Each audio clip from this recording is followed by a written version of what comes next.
Praise the Lord. கர்த்தருக்கு பிரியமானவர்களே, இன்றைய வசனம் உபாகமம் 15:6. நம்ம அநேகர் இந்த வசனத்தையே மறந்துவிட்டோம் என்று நினைக்கிறேன்.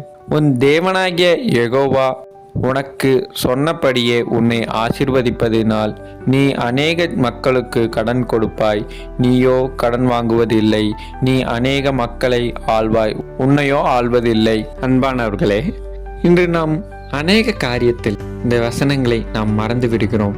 நம்மில் அநேக பேர் உலகத்தின் பொருள் ஆசைக்காக கடன் வாங்கி வாங்கி என் வாழ்க்கையை இருள் சூழ்ந்த நிலைமையில் இருக்கிறது என்று நினைக்கிறீர்களா? எனக்கு அன்பானவர்களே, இந்த வசனம் எவ்வளவு தெளிவாய் நம்மளுக்கு போதிக்கிறது. இனி வரும் நாட்கள்லையாவது எந்த காரியமாக இருந்தாலும், எப்பேற்பட்ட தேவையாக இருந்தாலும் நாம் கடன் வாங்காமல் நம் முகங்களை வானத்துக்கு நேராக நோக்கி இந்த வசனங்களை அவர் சமூகத்தில் வைத்து ஜெபிக்கும் பொழுது நிச்சயமாகவே நம் கடன் பிரச்சனையிலிருந்தும் நம் தேவைகளை சந்திக்கவும் அவர் வல்லவராய் இருக்கிறார்.